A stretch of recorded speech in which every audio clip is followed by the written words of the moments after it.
दोस्तों, क्या आप दृश्यम जैसी दिमाग हिला देने वाली फिल्म देखना चाहते हैं जिसकी एंडिंग इतनी शानदार हो कि जो आपके दिमाग में पूरी तरह से छप जाए? तो आज मैं आइडेंटिटी मूवी को अच्छे से एक्सप्लेन करूंगा, जो 2025 में ही आई एक क्राइम थ्रिलर सस्पेंस मूवी है। इसके अंदर इतने भर भर के सस्पेंस और ट्विस्ट एंड टर्न देखने को मिलते हैं कि आपका मुंह हमेशा खुला ही रहेगा। वेल, तो चलिए शुरू करते हैं। कहानी शुरू होती है, देखते हैं एक लड़का लाइब्रेरी में कुछ किताबें अरेंज कर रहा था। तभी एक नर्स आती है, वह उससे बोलती है कि बेटा नीचे उतरो, उल्टा सीधा काम मत करो। तभी वहाँ मौजूद डॉक्टर सुदर्शन, जो इस लड़के का मामा होता है, वह बोलता है कि यह किताबों से छेड़छाड़ नहीं कर रहा, वह अरेंज कर रहा है। फिर देखते हैं कि वह बहुत ही अच्छी तरह से किताबों को अरेंज कर रहा था। दरअसल इस बच्चे का नाम है हरन। इसे ओसीडी की बीमारी है, यानी किसी भी काम को बहुत ही बेहतरीन ढंग से करना, यानी जब तक सब कुछ एकदम परफेक्ट ना लगे तब तक वह काम को छोड़ता नहीं था। तो देखते हैं कि इस लड़के की माँ हॉस्पिटल में एडमिट है। दरअसल इसकी माँ स्मिता, जो पुलिस में प्रोफेशनल स्केच आर्टिस्ट थी, उसने शंकर नाम के एएसआई से शादी की थी, बट वह काफी हरामी टाइप का था। वह स्मिता को बहुत ही टार्चर करता था।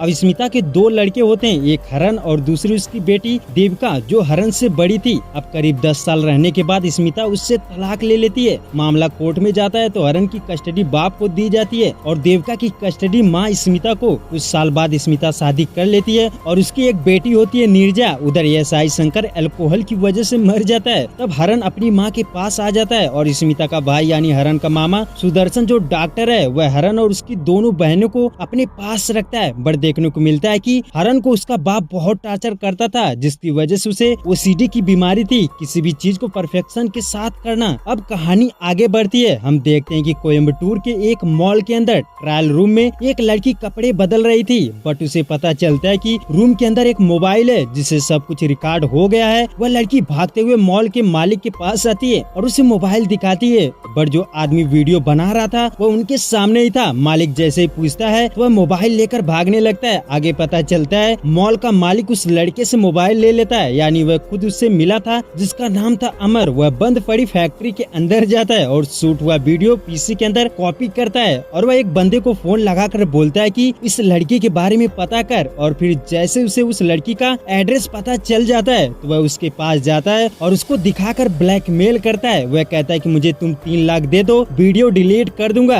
अब वह उस लड़की से पैसे ले लेता है और तभी पता चलता है कि अमर का एक बॉस भी है, यानी वह एक काम किसी दूसरे के कहने पर कर रहा था, बट उसका बॉस उसका बहुत सारा पैसा रोके रहता है, जिससे अमर कहता है कि मेरा जितना भी पैसा है दे दो, नहीं तो मैं कुछ भी कर सकता हूँ। अब वह एक बंद पड़ी टेक्सटाइल फैक्ट्री के अंदर जाता है, बट जैसे वह इंटर करता है तो वहाँ पहले से एक शख्स मौजूद था। उसका चेहरा तो दिखाया नहीं जाता। वह अमर पर हमला कर देता है। उसे मारने के बाद उसके साथ उस टेक्सटाइल फैक्ट्री को भी जला देता है। अब ये मर्डर किसने किया, एक मिस्ट्री बनकर रह जाती है। फिर पुलिस को पता चलता है कि एक लाश मिली है जो अमर की ही थी। अब अमर की मौत का केस एक इंस्पेक्टर के पास जाता है। वह सारे सबूतों को जमा कर देता है। उसके बाद देखने को मिलता है कि एक एलन जैकब नाम का ऑफिसर था। वह अपने साथ एक एलिसा नाम की लड़की लेकर आता है। दरअसल एलिसा वही लड़की थी जिसने अमर की मौत होते हुए उस रात को देखा था, जिसने अमर को जलाया था। एलिसा उसका चेहरा देखी थी, बट हैरानी वाली बात यह कि एलिसा का भी उसी रात एक्सीडेंट हो जाता है। अभी एक्सीडेंट क्या उस क्रिमिनल ने किया था या फिर कोई और तो एलन जैकब एलिसा को सुरक्षा देने के लिए अफसर से बात करता है। तो अफसर बोलता है कि एक काम करो, मैं तुम्हें अपने ही अपार्टमेंट में एक कमरा दिला देता हूँ, लेकिन तुम सबसे कहना कि एलिसा मेरी बहन है। अब ऑफिसर जैकब को रूम दिला देता है। अब कहानी उस अपार्टमेंट में शिफ्ट होती है और पता चलता है कि हरन भी वहीं पर था।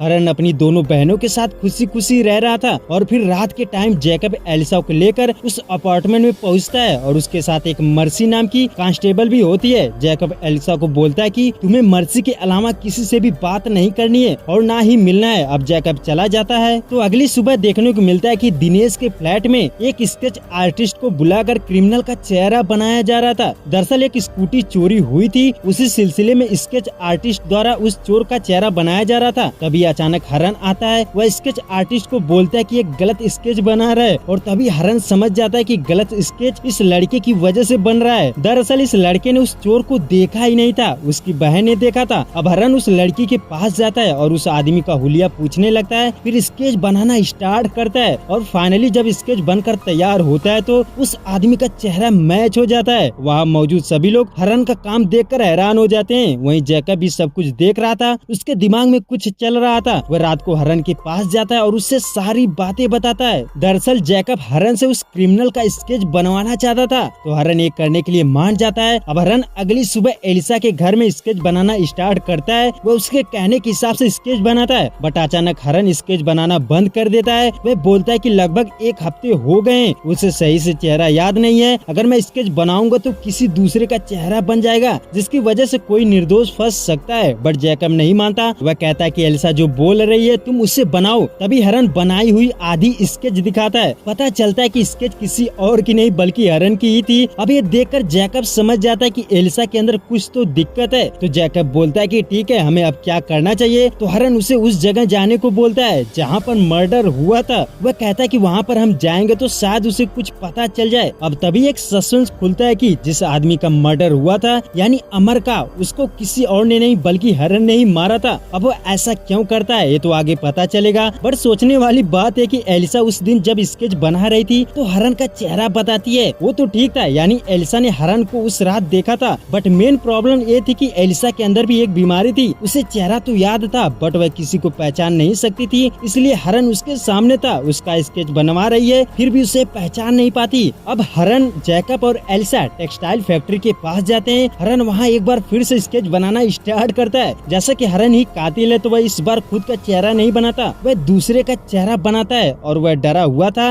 लेकिन वह ढंग से स्केच नहीं बनाता ताकि कोई पहचान ना पाए। अब जैकब स्केच को एलिसा को दिखाता है तो एलिसा कहती है स्केच ठीक है। तो तीनों घर आते हैं। अब हरन घर आता है तो वह एलिसा के घर में चुपके से घुसने की कोशिश करता है। तभी अचानक से डॉक्टर सुदर्शन आ जाता है। वह हरन से पूछता है कि तुम यहाँ पर क्या कर रहे हो। तो हरन बोलता है कि मैंने कुछ आवाज सुनी थी। तभी जब दोनों दरवाजा खोलते हैं तो देखने को मिलता है कि एलिसा बहुत डरी हुई थी। एलिसा गन ताने हुई थी, वह किसी को भी पहचान नहीं रही थी। तभी वहाँ पर जैकब भी आ जाता है। वह अपना नाम बताता है कि मैं एलन हूँ। तब जाकर एलिसा पहचानती है। अब उसका भांडा फूट जाता है कि उसे किसी का चेहरा याद नहीं रहता। अब डॉक्टर सुदर्शन इसके बारे में अच्छे से रिसर्च करते हैं। वह बताते हैं कि इसे फेस ब्लाइंडनेस नाम की बीमारी हुई है। ये सुनकर सभी चौंक जाते हैं। हरन आखिर समझ जाता है कि एलिसा किस लिए मुझे पहचान नहीं पाई। वह रिलैक्स हो जाता है। तभी कहानी 1 महीने पीछे जाती है तो वहाँ हम देखते हैं कि एलिसा एक न्यूज एंकर है। वह मौसम विभाग की खबर बताती है। वहीं एक और शख्स को देखते हैं जिसका नाम नकुल होता है। वह चोरी छुपे लोगों की डिटेल निकालता था और छोटे मोटे क्राइम करता था। इसी वजह से अमर उसे ब्लैकमेल करके जबरदस्ती लड़कियों की डिटेल निकलवाता था। तो आगे देखने को मिलता है कि अमर रोहिणी नाम की एक लड़की की डिटेल निकालने को बोलता है। बट नकुल परेशान होकर एलिसा को जाकर बता देता है। वह सोचता है कि ये न्यूज रिपोर्टर है तो शायद अमर की हकीकत सबको बता दे। नकुल एलिसा को रोहिणी का पता बता देता है। एलिसा उसके पास जाती है तो उससे सारी सच्चाई पूछती है। अब रोहिणी सारी सच्चाई बता देती है बट कोई प्रूफ नहीं था। तो जब एलिसा अपने मेन चीफ को ये सब बताती है तो चीफ बोलती है कि तुम्हारे पास इन बातों का कोई सबूत नहीं है, कोई हम पर विश्वास नहीं करेगा तो हम कैसे कोई न्यूज बताएंगे।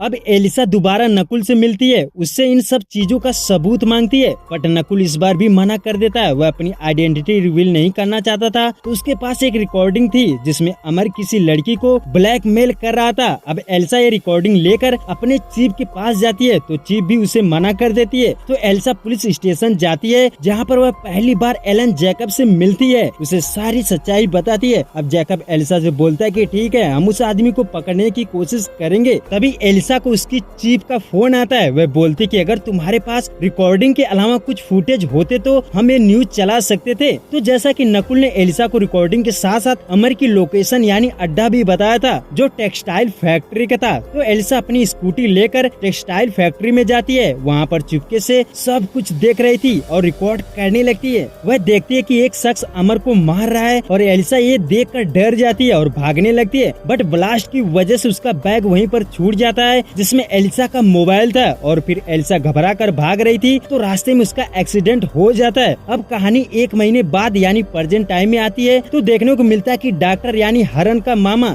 जिस तरह से बताता है ना, उसकी बातों को सुनकर एलन को हरन पर शक होने लगता है। वह समझ जाता है कि एलिसा के दिमाग में क्रिमिनल का चेहरा छप चुका है लेकिन वह पहचान नहीं पा रही है। और फिर एलन तुरंत फर्स्ट दिन का सोचता है कि पहले दिन एलिसा ने हरन का ही चेहरा बनवाया था, यानी उसके दिमाग में यही चेहरा फिट है, इसका मतलब कातिल यही है। वह तुरंत अपने एक पार्टनर को कॉल करता है जिसका नाम सुप्रिया होता है। उससे कहता है कि तुम हरन की 6 महीने की सारी डिटेल निकालो, वह कहाँ कहाँ गया था, क्या क्या किया था। तो एलन हरन के पास जाता है, उससे कहता है कि तुमने उसको क्यों मारा। हरन कुछ नहीं बोलता है। तभी एलन इंस्पेक्टर दिनेश को कॉल करके बुलाता है। वह उससे हरन के बारे में बताता है। जैसे ये हरन को गिरफ्तार करने वाले थे कि देखने को मिलता है कि अचानक से एक शख्स आता है जिसका हरन ने स्केच बनाया था। वह आदमी बोलता है कि मैं हूँ कातिल, मैं सरेंडर करने आया हूँ। अब एलन और भी ज्यादा शॉक्ड हो जाता है। फिर क्या, कातिल सामने था, उसने खुद कबूल किया था। तो हरन वहाँ से चला जाता है। अब एलन हरन का पीछा करते हुए उसके पास जाता है, उससे कहता है कि मैं जानता हूँ कि तुमने अमर को मारा है, लेकिन जब तुमने उसे मारा तो वहाँ तुमको कोई हार्ड ड्राइव मिली क्या। हरन कहता है कि नहीं, मुझे कोई हार्ड ड्राइव नहीं मिली, मैंने सब कुछ जला दिया था। तभी एलन को इंस्पेक्टर दिनेश का कॉल आता है। एलन उनसे पूछता है कि अच्छा बताओ, जब आपने फैक्ट्री में छानबीन करी थी तो वहाँ पर एक हार्ड ड्राइव मिली थी। तो दिनेश बोलता है कि हाँ, एक हार्ड ड्राइव मिली थी, लेकिन मैंने उसे एविडेंस रूम के लॉकर में सील किया है। तो एलन कहता है कि मुझे वो बहुत जरूरी चाहिए था।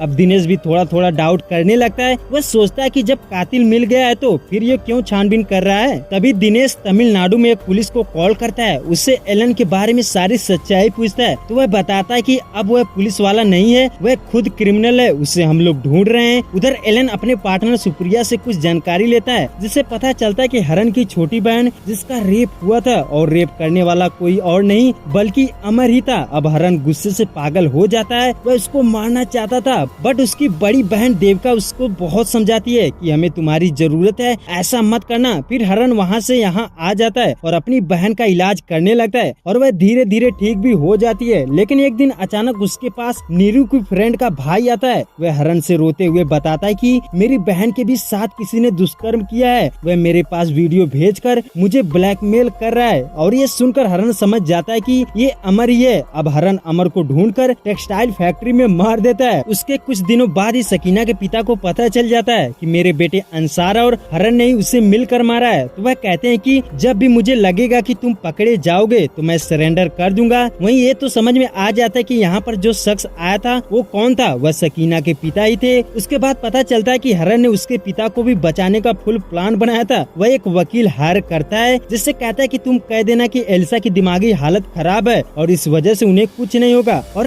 ऐसा ही होता है। अंसार के पिता को बेल मिल जाती है। अब हरन एल्सा से सारी सच्चाई बता देता है और वह यह भी बताता है कि इन सब में एलन भी इन्वॉल्व है। तभी दिनेश का फोन आता है। वह कहता है कि एलन एसपी ऑफिस गया है हार्ड ड्राइव लेने और ये भी कहता है कि तुम्हारा इस केस से क्या लेना देना, मुझे तुम्हें सस्पेक्ट के तौर पर गिरफ्तार करना पड़ेगा। तब हरन बोलता है कि सर पहले हमें उस हार्ड ड्राइव को चेक करना पड़ेगा, आखिर उसमें ऐसा क्या है, उसके बाद मैं सरेंडर कर दूंगा। फिर दिनेश एसपी ऑफिस पहुंचकर सिर्फ 1 घंटे के लिए हार्ड ड्राइव उठा लाता है ताकि उसे नकुल के जरिए क्रैक किया जाए कि आखिर उसमें क्या है। बट उससे पहले एलन हरन पर रास्ते में ही अटैक कर देता है। हरन गाड़ी तेजी से भगाता है और एलन भी उसका पीछा करने लगता है। फिर दोनों काफी तेजी से एक दूसरे का पीछा करते हैं। तभी हरन अपनी गाड़ी एक फैक्ट्री के अंदर घुसा देता है और वहाँ पर एल्सा से बोलता है कि तुम उतर जाओ, अगर मैं 20 मिनट में नहीं आया तो दिनेश के पास चली जाना। अब एक बार फिर हरन गाड़ी हाईवे पर लाता है तो दोनों पीछा करने लगते हैं। तभी एलन की गाड़ी का एक्सीडेंट हो जाता है और सीन आगे शिफ्ट हो जाता है। देखने को मिलता है कि हरन घायल है और वह एल्सा से बोलता है कि गाड़ी चलाओ। एल्सा हरन को दिनेश के पास ले जाती है जिसके पास पेन ड्राइव थी। हरन गाड़ी से उतरता है और दिनेश को गोली मार देता है। एल्सा देखकर शॉक्ड हो जाती है। वह कहती है कि हरन तुमने ये क्या किया, यानी जो शख्स एल्सा और दिनेश के साथ था वही कैसे दिनेश को मार सकता है। तभी नकुल आता है। वह एल्सा से बताता है कि वहाँ हरन नहीं था, दिनेश को एलन ने मारा था। दरअसल जब हरन और एलन का एक्सीडेंट हुआ था तो एलन हरन को गोली मार देता है और वह उसके कपड़े पहनकर एल्सा के पास गया था ताकि वह मुझे हरन समझे और वह अपना नाम हरन ही बताता है, जिससे एल्सा उसे हरन ही समझती है। अब एल्सा और भी परेशान हो जाती है। तभी हरन सारा मामला समझाता है। वह एलन के बारे में बताता है। दरअसल एलन एक विटनेस प्रोटेक्शन ऑफिसर था। उसका काम था कि वह विटनेस को नई आइडेंटिटी देकर उन्हें सेफ रखना था, बट एलन ने उसका मिस यूज किया। वह पुलिस डिपार्टमेंट में कुछ अफसर से मिलकर चोरी छुपे लोगों की आइडेंटिटी बेचना शुरू कर दिया। इससे एलन की पार्टनर सुप्रिया भी थी। उसके अंडर जो भी क्रिमिनल होते थे वह उनसे पैसे लेकर नई आइडेंटिटी दे देते थे। इनका ये बिजनेस काफी खतरनाक था। इसी बीच इनके ट्रैप में एक फंसने वाली महिला भी थी जिसका नाम चित्रमल था। उसके पति को चिनप्पा नाम का एक क्रिमिनल मार देता है। वह सब कुछ आंखों से देख लेती है और वह विटनेस बन जाती है। उसे पुलिस डिपार्टमेंट द्वारा एक सीक्रेट आइडेंटिटी दी जाती है, बट एलन उसकी सीक्रेट आइडेंटिटी बेच देता है, जिससे उन लोगों को उसके बारे में पता चल जाता है और उस पर हमला कर देते हैं। बट चित्रमल बच जाती है। अब चित्र चित्रमल को पुलिस प्रोटेक्शन के साथ उसे बेंगलोर शिफ्ट कर दिया जाता है। अब चिन्नप्पा और भी डर जाता है। वह एलन से कहता है कि अगर तुम उसे नहीं मारोगे तो मैं तुम्हारे सारे बिजनेस को एक्सपोज करके बर्बाद कर दूंगा। अब एलन और भी डर जाता है। चित्रमल की मर्डर का प्लान बनाने लगता है। वह जैसे तैसे विटनेस प्रोटेक्शन सेल में अपने एक ऑफिसर से पता लगा लेता है कि चित्रमल कोच्चि के एक घर में ठहरी है। हालांकि उसका पता सिर्फ एक आदमी को पता था जो इस केस में काम कर रहा था। अब इसी बीच उसे पता चलता है कि चित्रमल को सुनवाई वाले दिन एक नया ऑफिसर फ्लाइट के जरिए उसे बेंगलोर लाएगा। अब एलन तो उसे मार नहीं सकता था, तो वह एक प्लान बनाता है। वह बेंगलोर एयरपोर्ट पर ही उसे मरवाना चाहता था, इसलिए वह सकीना के भाई अंसार को चूज करता है। दरअसल वह एयरपोर्ट पर ही काम करता था। वह अमर से सकीना की वीडियो बनवाता है और अंसार को ब्लैकमेल करता है। हालांकि अमर ने जो वीडियो बनाया था वह एलन से चोरी छुपे वह अंसार को भी ब्लैकमेल कर रहा था और एलन से भी कहता है कि अगर मेरा पैसा नहीं दिए तो मैं सब कुछ एक्सपोज कर दूंगा। ये तो आप देखे ही होंगे कि अंसार हरन से मिलता है और फिर हरन अमर को मार देता है। अब अमर मर चुका था और सारा सबूत मिट चुका था, तो एलन दूसरा प्लान बनाता है। वह एक दूसरे आदमी को ट्रैप में फंसाता है जिसका नाम सुदेवन होता है। वह बेंगलोर एयरपोर्ट पर एयर ट्रैफिक कंट्रोल डिपार्टमेंट में काम करता था।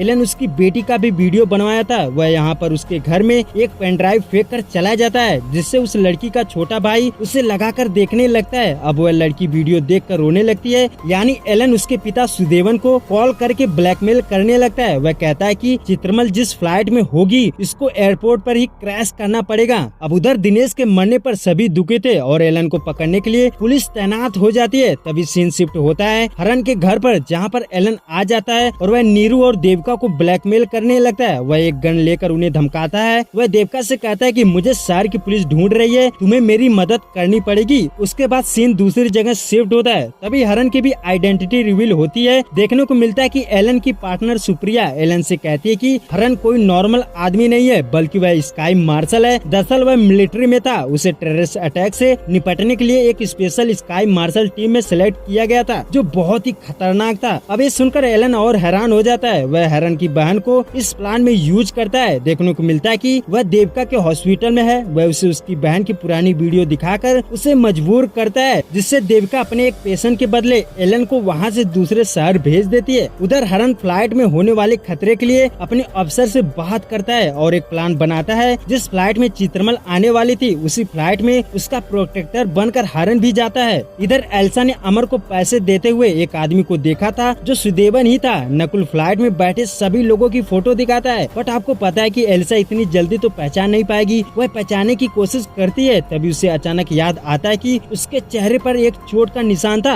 अब नकुल उस आदमी को भी ढूंढने लगता है, फिर भी वह नहीं मिलता। तभी हरन नकुल से कहता है कि अमर ने जिन लड़कियों का वीडियो बनाया था उनके बारे में रिसर्च करो। तभी नकुल उन लड़कियों के बारे में पता करने लगता है। तभी उसे निवेदिता नाम की एक लड़की के बारे में पता चलता है। जब वह उसके पिता के बारे में जानता है तो वह सुदेवन ही था जो एयर ट्रैफिक कंट्रोल डिपार्टमेंट में काम करता था। नकुल उसके बारे में हरन से बताता है। हरन तुरंत समझ जाता है कि वह इसे ही हायर किया होगा। अब हरन अपने ऑफिसर से सुदेवन को पकड़ने को बोलता है। वहीं सुदेवन फ्लाइट को क्रैश करने की कोशिश कर रहा था, बट उसके क्रैश करने से पहले ही ऑफिसर पकड़ लेते हैं। अब इस तरह फ्लाइट क्रैश होने से बच जाती है। इस तरह हरन चित्रमल को तो बचा लेता है, बट एलन अब भी जिंदा था। तो कुछ दिनों बाद देखने को मिलता है कि एलन अपनी नई आइडेंटिटी बनवाकर देश छोड़कर जा रहा था। वह अर्जुन प्रसाद नाम की आइडेंटिटी बनवाया था, बट हरन को भी पता चल जाता है। वह उसकी फ्लाइट में चढ़ जाता है। तभी एक एयर होस्टेस उसे बताती है कि वेलकम सर, चिंता मत कीजिए, यहाँ पर स्काई मार्शल हैं, आपको प्रोटेक्ट कर रहे हैं। अब एलन तुरंत समझ जाता है। तभी हरन वहाँ पर आता है। हरन और एलन एक दूसरे से एटीट्यूड में बात करते हैं। तभी पता चलता है कि एलन अपने साथ 2 मार्शल ट्रेनर को भी लिया था। वह एक लड़की थी, एक लड़का था। दोनों मिलकर हरन को मारने की कोशिश करते हैं, पर बहुत ही जबरदस्त फाइट होती है और फिर लास्ट में हरन सबको मार देता है। इस तरह हरन एलन जैसे क्रिमिनल को खत्म कर देता है। तो ये कहानी पसंद आई हो तो लाइक करके सब्सक्राइब जरूर कर ले।